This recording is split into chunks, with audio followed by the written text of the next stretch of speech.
Vamos a dar inicio a la sesión de ahora. Al final de la sesión vamos a dar unos minutos para ver situaciones de la primera evaluación, unos 10 minutos antes de concluir. Y también antes de que me vaya a olvidar, en la próxima sesión sincrónica de la otra semana vamos a tomar una foto de todos los participantes, una fotografía. Así que ahí sí les vamos a pedir que activen las cámaras. Eso va a ser ya a media sesión o a finales de sesión, como parte de la evidencia que va quedando de las sesiones sincrónicas. Entonces, les aviso con anticipación para que están medio dormidos todavía después de la sesión, puedan despertar mejor para salir bonitos y bonitas en la fotografía. Bien, ¿cómo han estado? ¿Todo normal? ¿En sus casas? ¿Todo tranquilo? Sí, todo bien. Gracias a Dios. Todo bien, y qué bueno, me alegra. Sin problemas mayores, sin problemas graves. Claro.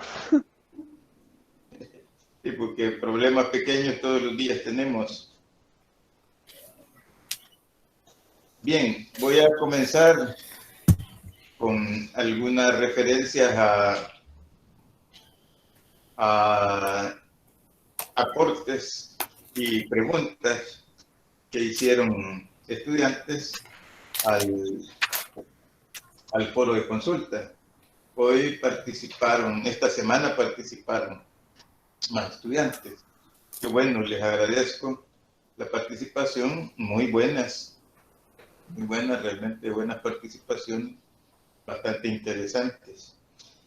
Entonces vamos a comenzar con uno de los aportes y que contiene también pregunta, es acerca de, la estudiante dice, en la lección es parte de lo anterior, dice, o sea, sí hay una relación entre las lecciones.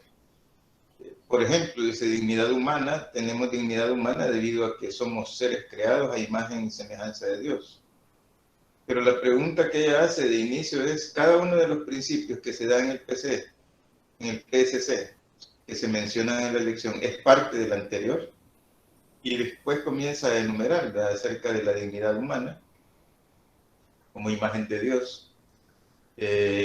Luego el bien común, este principio está relacionado con el de dignidad humana, reconoce que al ser seres con dignidad, esta existe en la misma cantidad para todos y cada uno, y así es como se orienta el pensamiento de las sociedades en paralelo a esta afirmación.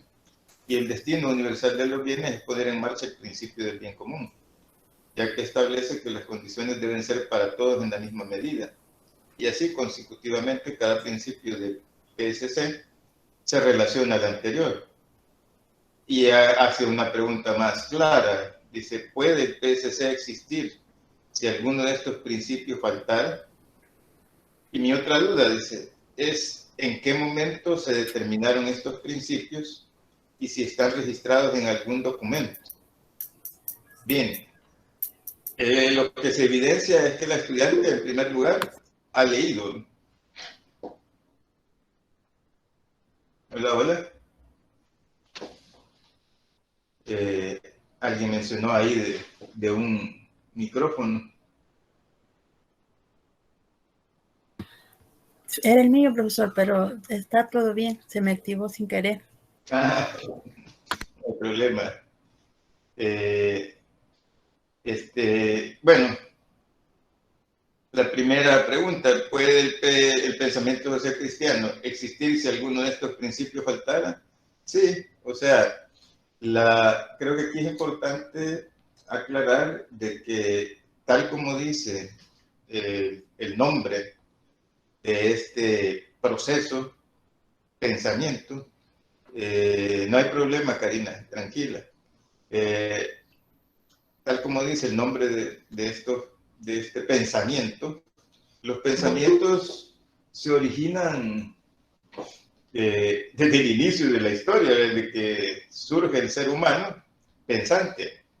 Entonces, el pensamiento, en este caso, si el PSC puede existir, si uno de estos principios faltara, claro que puede existir.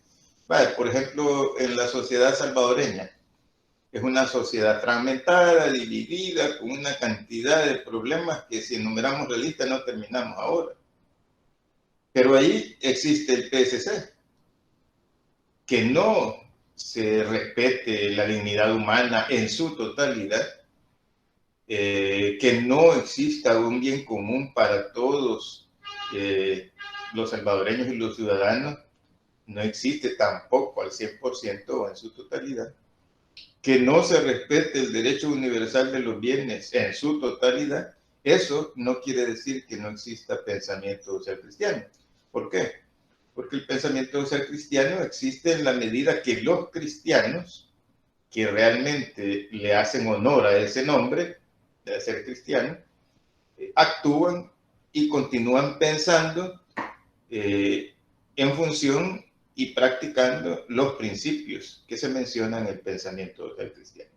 Entonces, puede un principio en alguna sociedad estar muy avanzado, por ejemplo, en sociedades europeas, Finlandia, por ejemplo, un país del que poco hablamos en este país, es un país donde el bien común es bastante amplio, es un porcentaje que ni Estados Unidos llega a eso.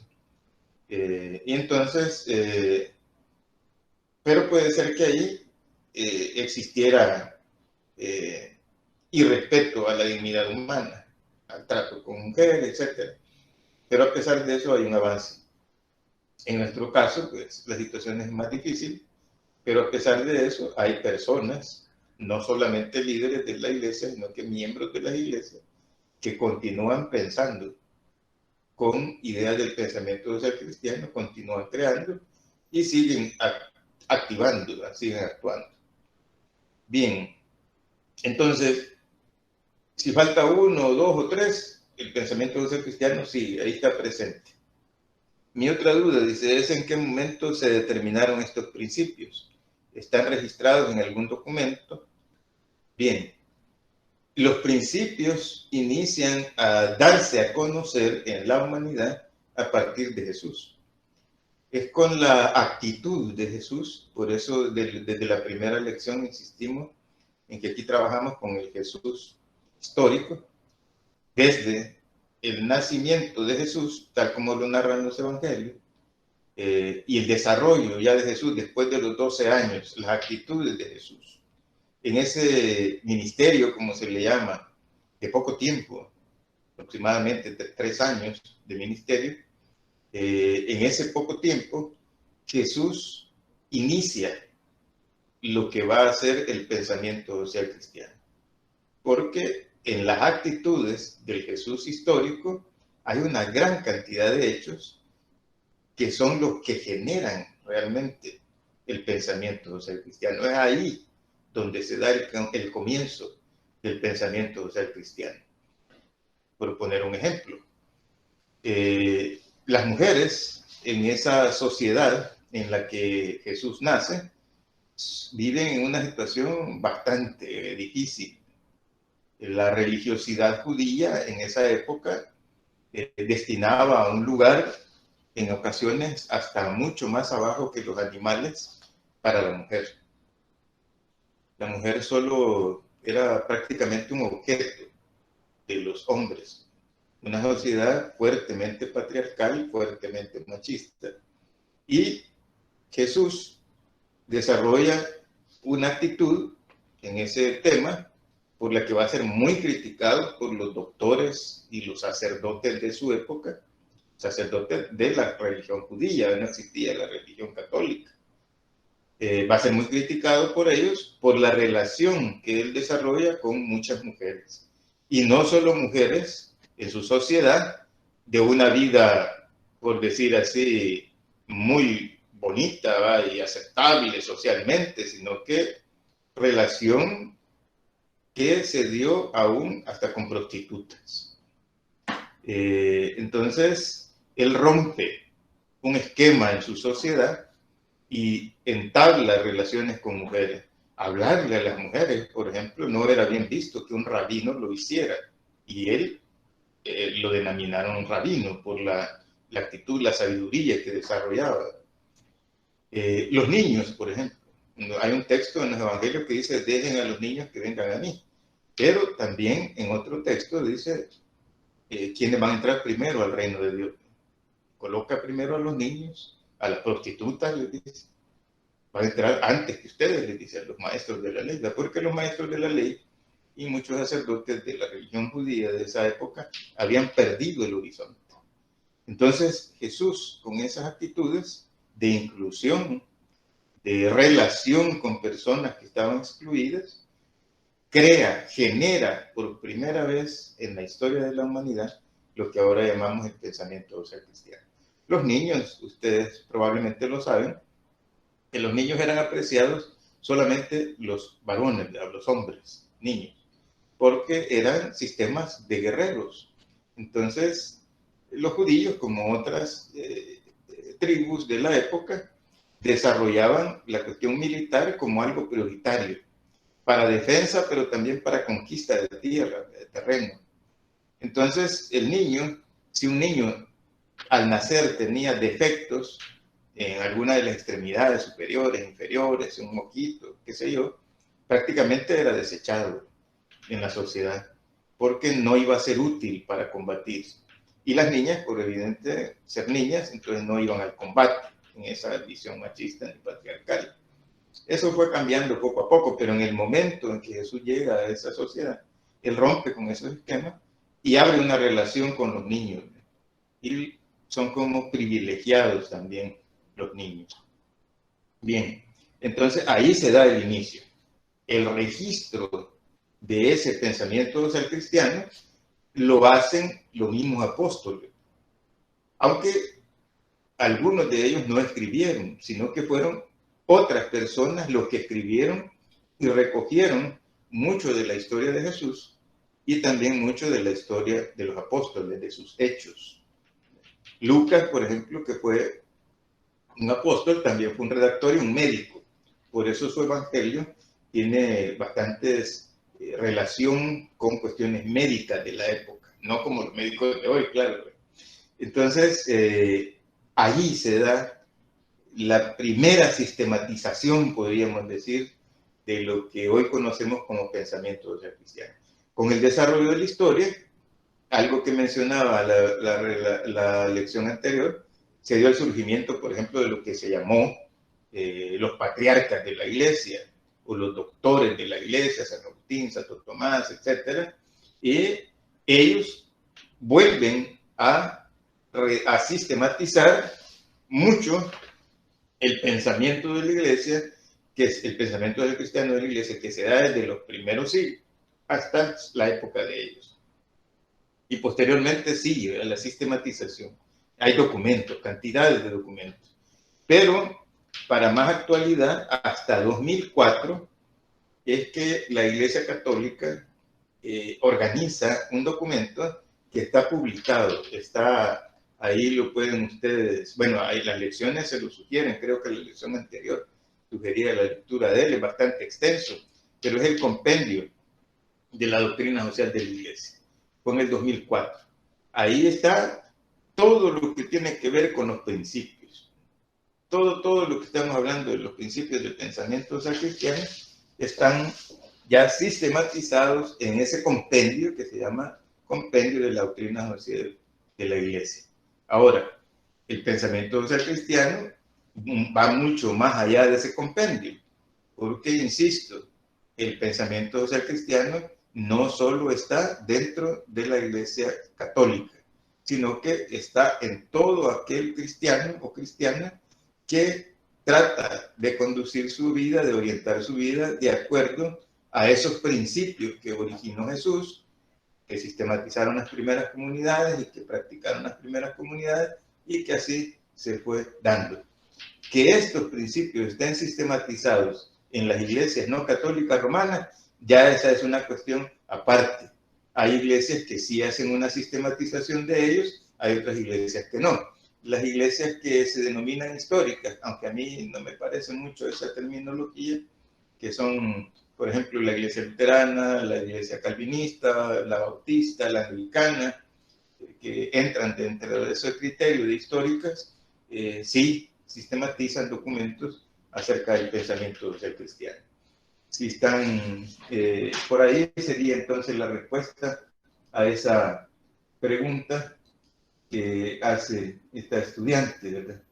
Con la que podríamos conversar acerca de ello. Aquí les voy a dejar, por si alguien no lo vio en las lecciones anteriores, ahí aparece el documento que les estoy poniendo aquí también,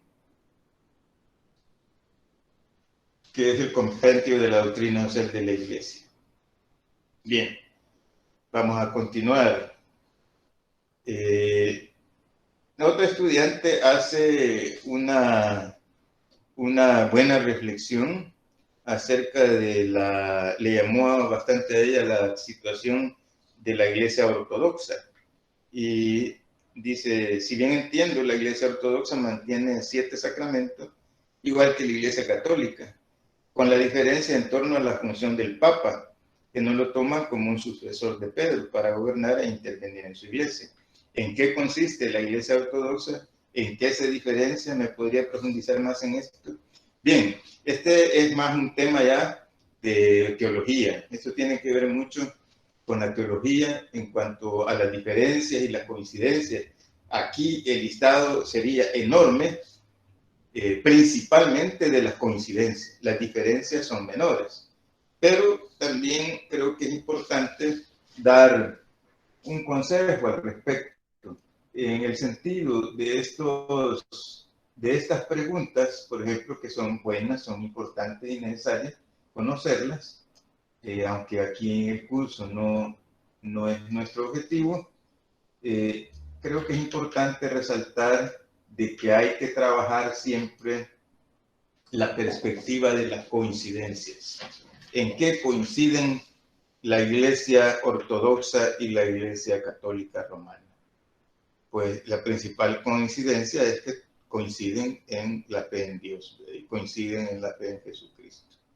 Y a partir de ahí, pues ya cada tradición ortodoxa y católica tiene una gran riqueza para mostrar esa fe y tienen grandes coincidencias que es, como digo, es innumerable coincidencias, son muchas coincidencias teológicas, doctrinales y claro, también muchas coincidencias rituales. Hay muchos parecidos, también hay diferencias, pero les dejo este artículo para la estudiante que hizo esa pregunta, que es elaborado desde una perspectiva donde se le da más acentuación a las coincidencias que a las diferencias entre la Iglesia ortodoxa y la Iglesia católica romana. Bien. El otro aporte, vamos a ver, dice, retomando lo que considero más importante de la lectura son los principios. Cada uno está dividido, siendo tan importantes divididos para comprenderlos y unidos para ponerlos en práctica. Algunos principios sirven como pilares para llevar las prácticas a los demás, partiendo de la dignidad humana. Y esto cabe dentro de lo moral y refiriéndose a la creación de imagen y semejanza de Dios. Esto está relacionado con la pregunta que mencioné de la primera estudiante. El punto de partida es la dignidad humana. A partir de la dignidad humana es que se desarrollan el resto de principios. Muchas gracias por este aporte. Bien, un ejemplo es cuando decimos que el cuerpo es uno solo, pero compuesto por diferentes nervios y miembros y se necesita de cada uno, porque cada uno desempeña una labor diferente. Bien, aquí lo que esta estudiante está mencionando no lo dice ella, pero tiene una relación bastante fuerte con un escrito del apóstol Pablo, de San Pablo. Es en 1 Corintios 12, donde habla sobre la diversidad de dones, pero un mismo espíritu. Entonces, ahí eso es muy adecuado, aunque ella no lo menciona, pero tiene una gran relación bíblica, cómo cada uno de nosotros desempeñamos roles cuando estamos dispuestos a hacerlo para aplicar los principios. Y en algunos damos acento más que a otros, pero evidentemente quien actúa promoviendo, por ejemplo, el bien común, es porque ya tiene claro y ha hecho importante en su vida la dignidad de la persona. Y para partir del principio de la dignidad de la persona, es el respeto primero por uno mismo. Si uno se respeta a sí mismo, va a aprender y va a reproducir el respeto por los demás, por los otros.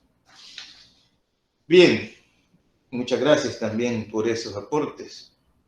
Y posteriormente hay otra referencia donde el estudiante valora que analiza su vida y lo hace a partir de la lectura de la guía de lectura, de una de las preguntas.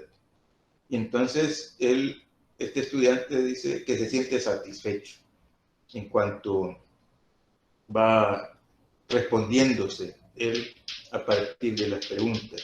Entonces habla de la libre expresión, de tener voto y voz en la sociedad, de ser marginados, que nuestras opiniones tengan valor. Y dice, hemos sido capaces. Trata la DSI, dice, de conciliar el bienestar para todos y librarnos de las ataduras a las que podemos llegar sometidos por intereses o líderes con alto poder en la sociedad. Sí, o sea, hemos sido capaces de avanzar en algo en este sentido, pero falta mucho, falta muchísimo en este país para que realmente se respete la libre expresión. Por ejemplo, ahora en las redes sociales se atacan unos a otros, hay un irrespeto total a eso. Hay muchas quejas ahora también de periodistas quejándose que no les dejan hacer los reportajes que tienen que hacer. Entonces, la libre expresión es una cosa que en este país nunca se ha respetado como es debido. Y tampoco eso de tener voz y voto. Hay que estar claros de que muchas de las cosas en este país se han manipulado y se siguen manipulando por intereses ideológicos, más que por intereses ciudadanos. Pero sí hemos avanzado. Si uno compara la sociedad salvadoreña de los años 60 a la sociedad salvadoreña de hoy, es diferente, ¿verdad? Por ejemplo, muchas cosas de comunicaciones, formas de vestir que se respetan, hay avances, pero esos avances no quieren decir que esta sociedad es del primer mundo y que estamos mejor que Finlandia o Noruega. Hay mucho todavía que mejorar. Bien, y finalmente hay otro comentario. Dice, en mi opinión sobre lo que he leído de la doctrina social de la Iglesia, ha influido mucho en la sociedad de forma buena. Una prueba de ello es la encíclica que va dirigida a la comunidad para un bien común, que es uno de los principios de la doctrina social de la Iglesia, que habla sobre la importancia igualitaria que los bienes no tendrían que ser particulares, sino que es un beneficio que todos los tendríamos que tener, ricos y pobres, y los beneficios son los siguientes: educación, salud, agua y cultura.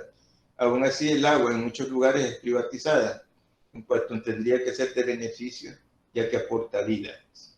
Bien, entonces aquí están dos comentarios que hablan sobre avances, pero también sobre necesidad de avanzar más.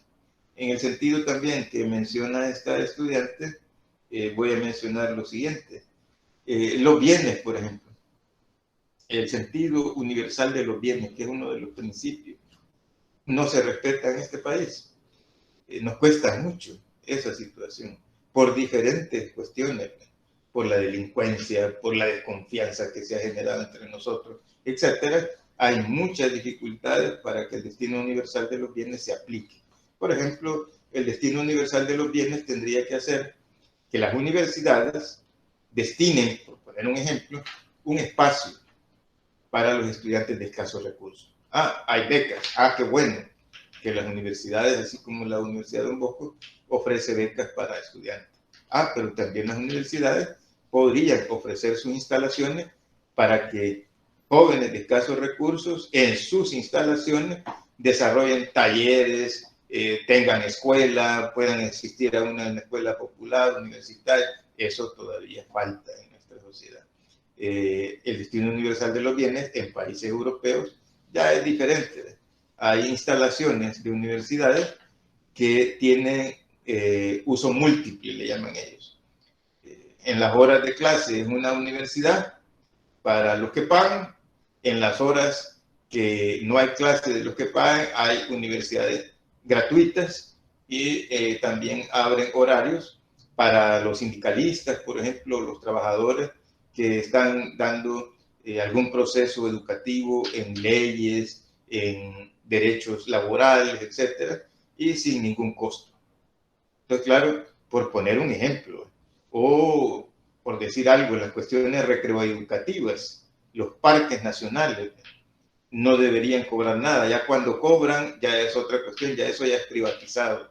Entonces, el destino universal de los bienes es uno de los principios que más complicado se encuentra en las sociedades latinoamericanas.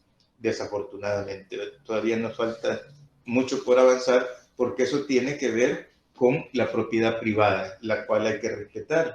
Pero desde la perspectiva de la Iglesia, la propiedad privada tiene que estar en función del bien común y en función del destino universal de los bienes. Que eso lo entiendan los grandes burgueses y capitalistas de nuestra sociedad, ya como dicen, es harina de otro costal.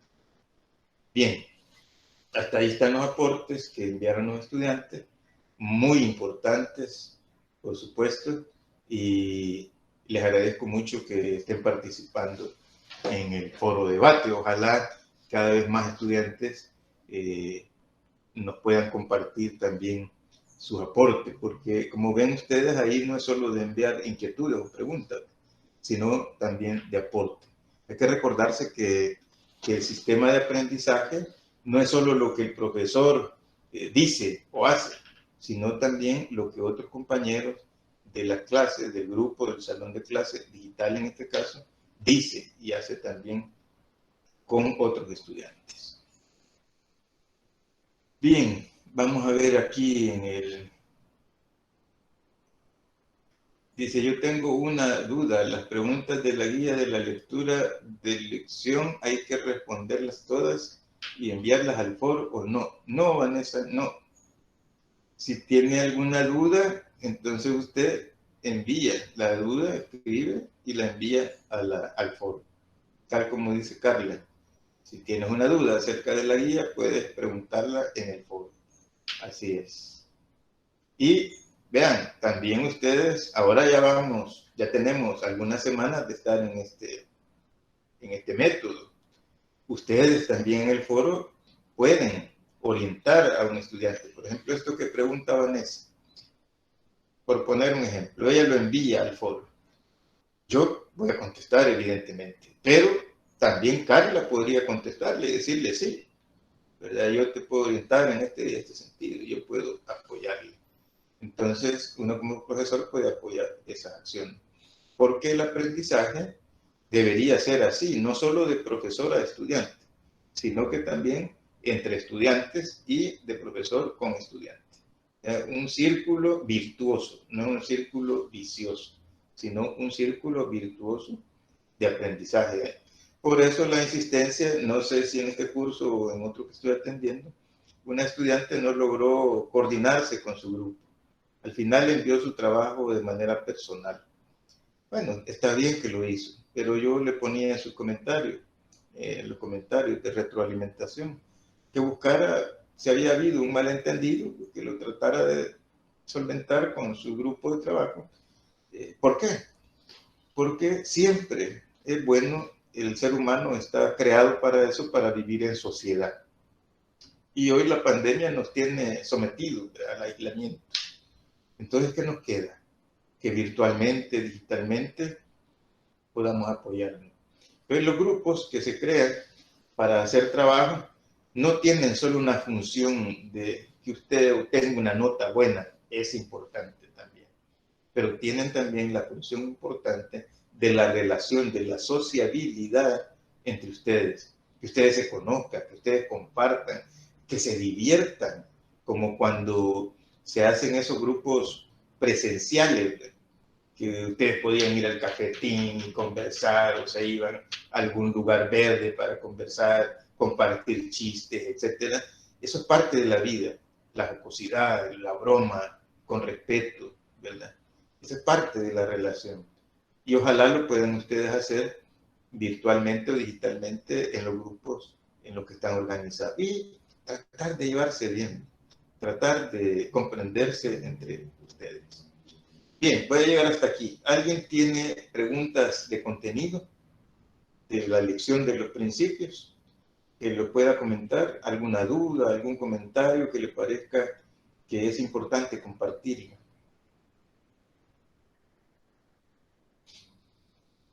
Para servirle, Vanessa.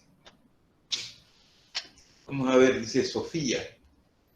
Si nos referimos al principio destino universal de los bienes, se refiere a que los bienes creados por cada persona, por ende, pueden disfrutar de ellos. Y para lo mismo se hace el uso de la solidaridad, de compartir los bienes con las demás personas, ¿verdad? Así es, ¿sí?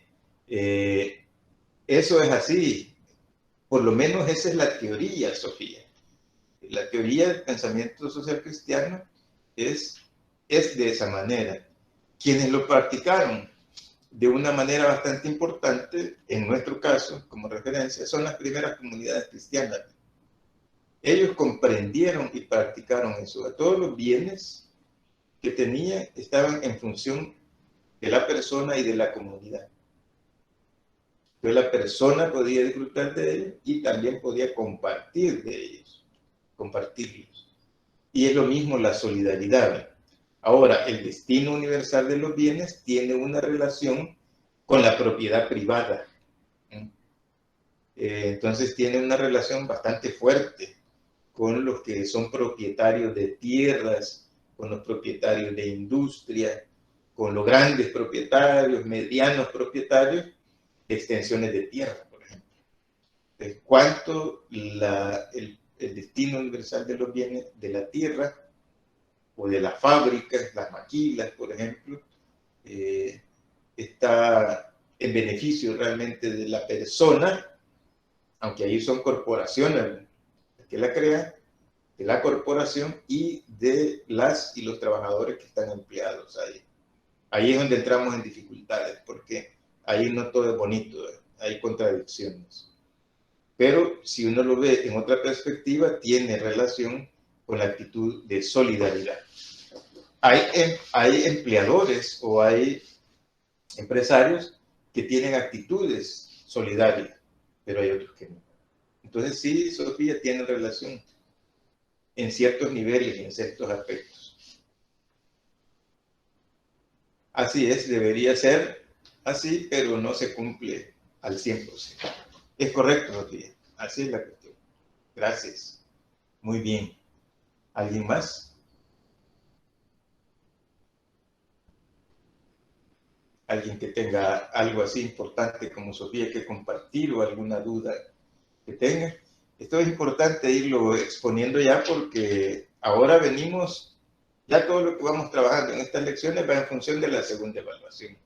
Y para aquellos que ven la evaluación, la planificación, diga Sofía, dígale.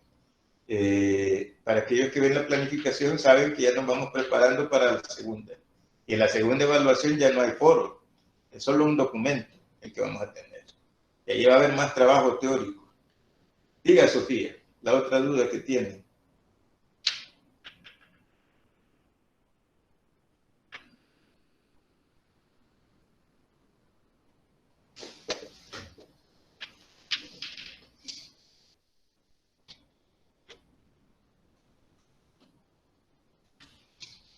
Voy a responder primero lo que tiene que ver de contenido. La subsidiariedad se puede hacer solo en grupos mayores. Bueno, sí, Este es un principio que surge cuando ya se dan las grandes corporaciones privadas, las grandes empresas. Entonces la subsidiariedad está más vinculada a las sociedades mayores y sociedades menores, o sea, a los gobiernos con mayor riqueza y a los gobiernos que tienen menor riqueza, en todos los sentidos, no solo financieros, sino que también de recursos humanos, recursos naturales, etc. En los documentos de la doctrina social de la Iglesia se menciona que las sociedades menores son esos a los que me estaba refiriendo y mayores son los que tienen esa posibilidad, como organizaciones, estados con estados y ONGs. Exacto, Sofía. Por ahí va la situación de la subsidiariedad. Pero también tiene aplicaciones prácticas que tienen que ver, por ejemplo, cómo actúa y cómo pensamos los seres humanos en las situaciones donde el egoísmo permea en nosotros en la vida cotidiana. Por ejemplo, un ejemplo así muy práctico. Usted ve que en la calle una persona va con un vehículo de lujo, la calle es angosta y se estaciona de una manera tal que le importa que pase o no pase de peatón o en otro vehículo. Y él se queda estacionado ahí. No está transportando a ninguna persona con portadora de alguna discapacidad, sino que simplemente para él, para ese conductor, es cómodo quedarse ahí, aunque esté afectando a los otros. Para esa persona, la subsidiariedad no tiene nada que ver, o sea, tiene mucha relación con el ego, con el individualismo, con el no pensar en el otro. O cuando se anda en los buses, hay jóvenes, mujeres y hombres, que van en el bus y el bus va repleto de gente, se sube una mujer embarazada y no hace absolutamente nada para moverse ni ceder el asiento, o un anciano o anciana. El joven va ahí cómodamente, aunque la mujer embarazada vaya chineando otro niño, o que el anciano se vaya desmayando por no poder sentarse. Le importa, él sigue ahí durmiendo en su asiento, bien tranquilo. También en los estacionamientos. Cuando usted, como él, tiene una actitud de aquella que no le importa para nada a nadie y quiere salir primero y aunque pase encima de los demás y se va porque va, hay que ver a nosotros cómo hacen. Ahí también la subsidiariedad no tiene ninguna chispa en ese ser humano. Pero principalmente está, como dice Sofía, para las sociedades mayores. O sea, las grandes ONGs, no las ONG tan pequeñas, ¿verdad? Porque hay diferencias, grandes ONGs que son a veces transnacionales, grandes agencias cooperantes, los estados, los gobiernos, grandes organizaciones. Muy bien. Muchas gracias, Sofía. Así estamos, eso es correcto. Por ahí vamos. Bien. Ahora vamos a ver la otra pregunta de Glenda. Dice, con respecto a los grupos, ¿el mismo grupo sería para todo el curso? Probablemente sí. Probablemente sí. Por lo menos para la siguiente actividad vamos a mantener esos grupos. Si ustedes notaron también en los trabajos, ya los descargaron algunos, ¿verdad? Pues como que tienen dificultades.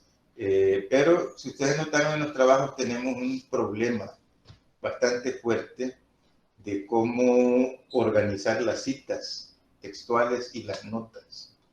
Entonces, ahí vamos a tener que ver, bueno, ustedes, ninguno de su grupo solicitó una asesoría extra. Cuando ustedes revisan la secuencia didáctica que se pone semanalmente, dice hasta el final. Si usted desea, puede solicitar una sesión extra para asesoría. Nadie la solicitó prácticamente, pero en este grupo nadie. En otro grupo sí. Entonces, claro, los que tuvieron asesoría sacaron, o tuvieron 10 en algunos grupos. Los que no tuvieron asesoría sacaron notas bajas. ¿Por qué? Porque probablemente desconocían cómo hacer este trabajo. Y en ocasiones, en esta hora que tenemos de clase, es difícil abordar cada uno de esos detalles, cómo va a ser la nota al pie de página, para eso necesitaríamos otro espacio.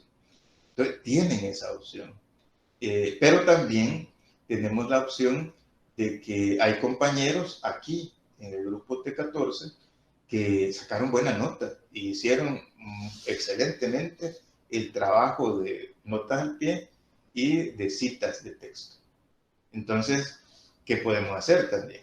Que estudiantes como ellos, yo voy a reunirme con algunos de ellos para pedirles que nos ayuden a hacer acciones de aprendizaje con el resto del grupo, para que todos vayamos creciendo en función de ese conocimiento que es académico y es importante para los documentos.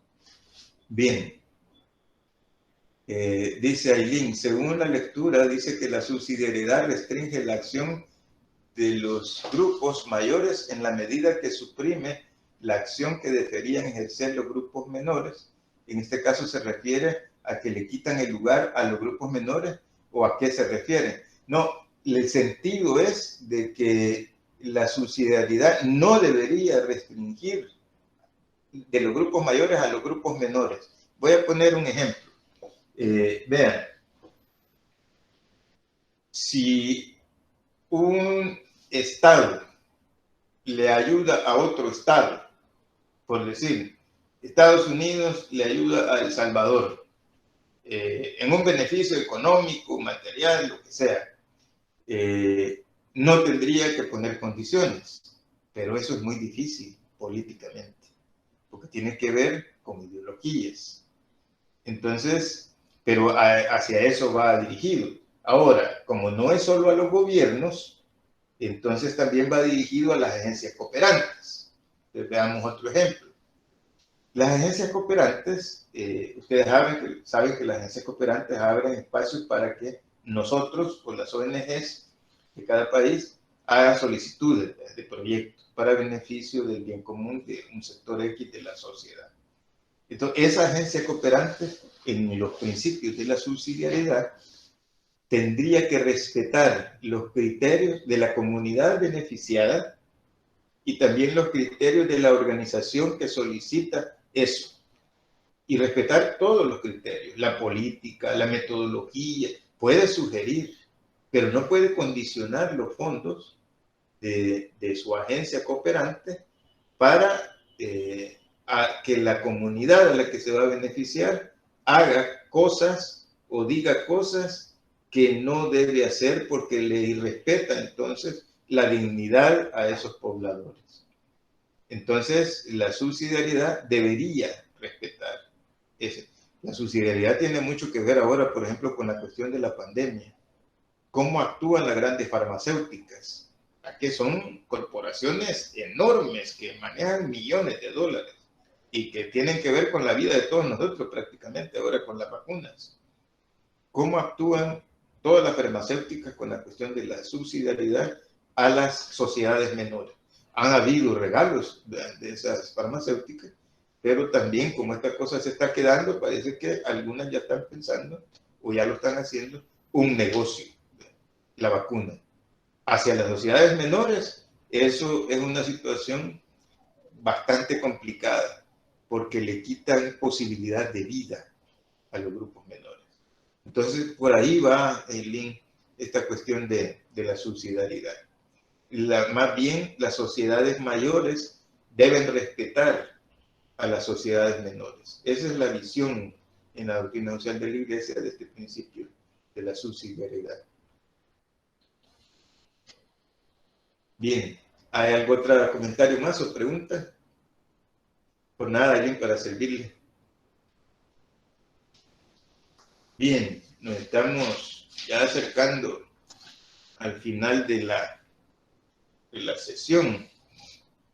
Entonces les recuerdo para los que no estaban al inicio de la sesión, por favor para la próxima sesión se preparan porque ya sea a mitad, al 50% de la sesión sincrónica o al final de la sesión sincrónica, vamos a tomarnos una fotografía de grupo y ahí ya no pueden aparecer las imágenes que ustedes colocan, sino que es activar la cámara, abrir la cámara y entonces ahí se toma la fotografía grupal.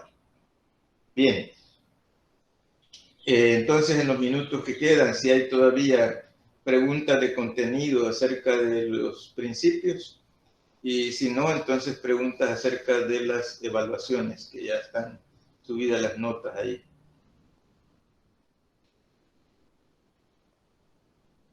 Y bueno, vamos a ver, por aquí está Derian Isaías, ha venido ahora. Vamos a ver.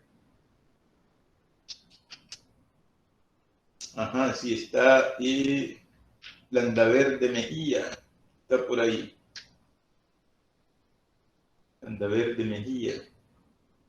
No la veo. Ah, sí. Eileen. Sí. Bueno, ustedes dos, por favor, si se pueden quedar unos minutos más después de la sesión sincrónica. Sí, es posible. No les voy a quitar mucho tiempo, unos 5 minutitos. ¿Se puede? Muy bien, muchas gracias, Eileen. ¿Y usted, Derian?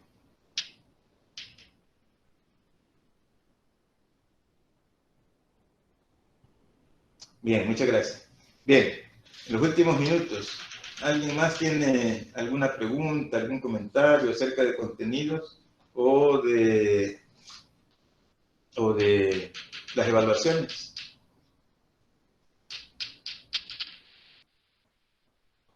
Vean, con las evaluaciones solo una recomendación, creo que la hice al final, al principio, perdón, que comenzamos el curso. Revisen las notas en el portal web, porque si no las revisan, las notas del portal web, eso es complicado.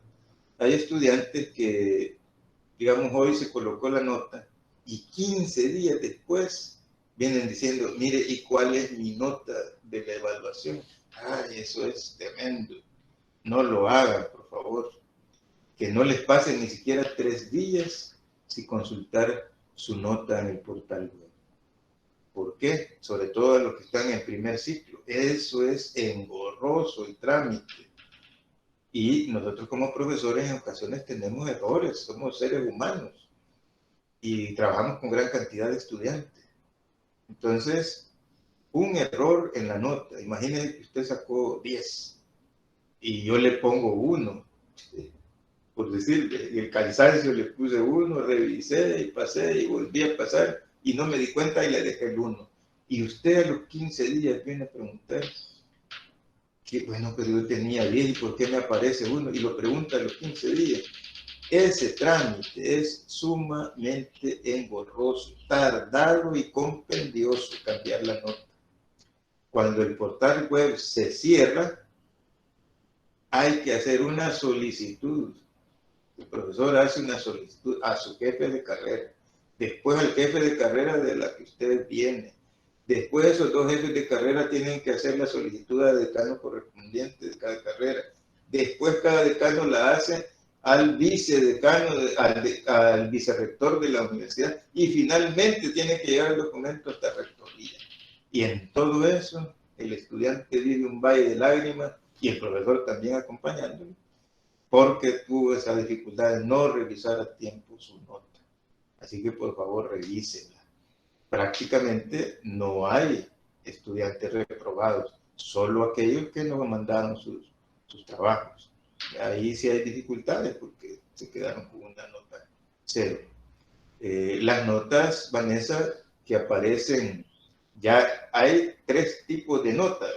La nota del foro es una. La nota, en este caso de esta evaluación, 1. La nota del foro es 1. Usted obtuvo 4, por decirlo así, en el foro. La nota de la investigación es otra. Usted obtuvo 3, por decirlo así, de ejemplo. Entonces se suman esas 2, el 4 del foro y el 3 de la investigación.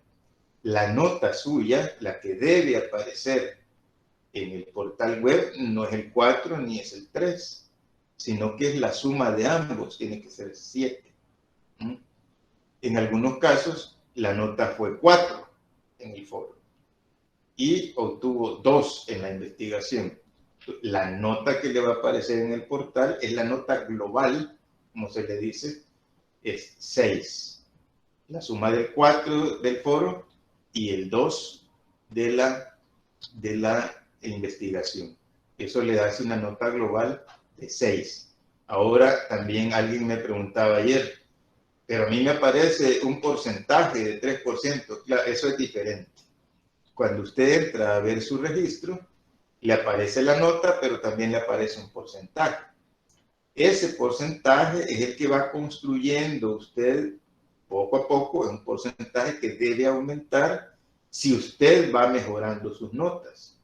De manera que usted tiene que llegar a un porcentaje donde le dé nota 6 para aprobar la asignatura, en el porcentaje.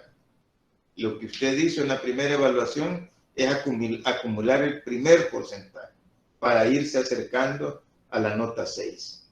Y ojalá que no se quede en la nota 6 de porcentaje, sino que ese porcentaje puede llegar a 10.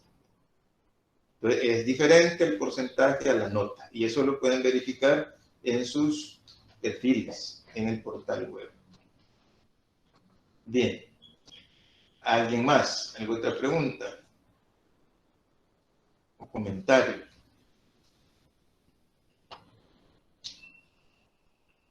Bien, ahí está. ¿A dónde puedo encontrar la nota en el aula digital? Para servirle, Vanessa. En el aula digital, 15 de junio. ¿Quién tiene ese nombre, 15 de junio? Ah, ya lo vi. Mire, aquí una sugerencia. Esto hay que cambiarlo, 15 de junio. Aquí ponga su nombre, por favor. Por lo menos un nombre, su preferido y su apellido. Porque eso académicamente no es aceptable. Tiene que tener un nombre ahí para poderle... No le puedo estar olvidando el 15 de junio, no es lo mismo decir Brandon Javier a 15 de junio. Entonces, por favor, cambie esa cuestión en su perfil. Bien, la nota en el aula digital solo la pueden encontrar y solo pueden descargar los trabajos las personas que enviaron el trabajo, porque a esas personas es a las que se les devuelve la nota, el trabajo comentado. Esa persona tiene que descargar el trabajo y tiene que compartirlo con ustedes. Se supone que están organizados. Entonces esa persona lo descarga e inmediatamente debe compartirlo con el resto de compañeros del grupo vía digital, ya sea WhatsApp, Facebook o correo electrónico. Y lo tiene que hacer así, rápido, para que todo el grupo esté informado del documento y lo tenga en su mano. Que tenga cada compañero, cada compañera del grupo tiene que tener ese documento. Así como lo tuvieron antes de enviarlo, pues así debe ser el regreso del documento. Así es, 15 de junio, que espero la próxima ya tenga un nombrecito por ahí. Muy bien, ¿alguien más?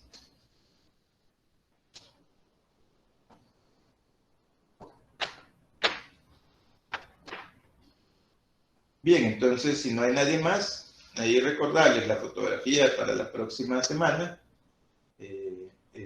También recordarles visitar el aula digital.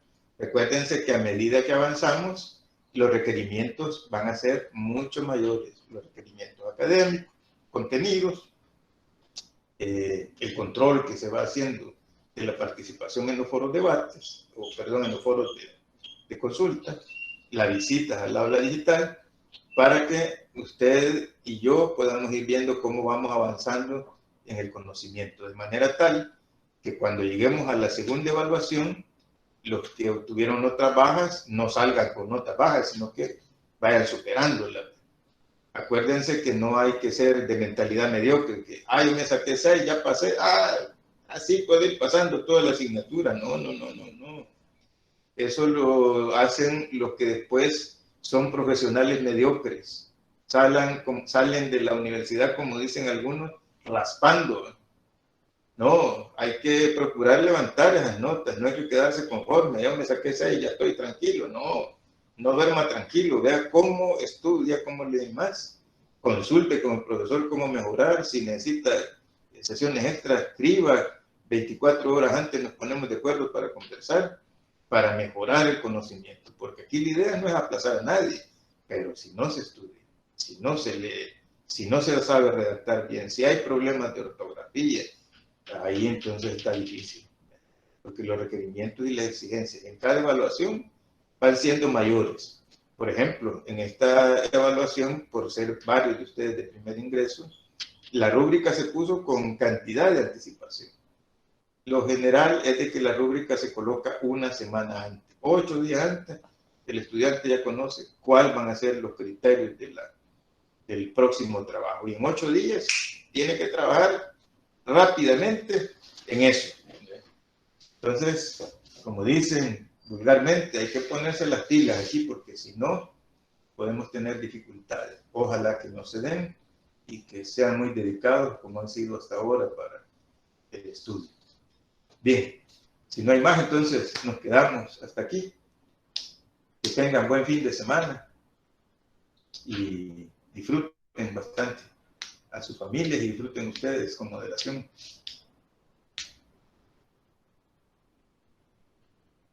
Gracias igualmente. Gracias. Nos vemos, licenciado. Muchas gracias. Gracias, adiós. Adiós, licenciado. Adiós, Muchas muchas gracias. gracias. Feliz fin de semana a todos. Cuídense.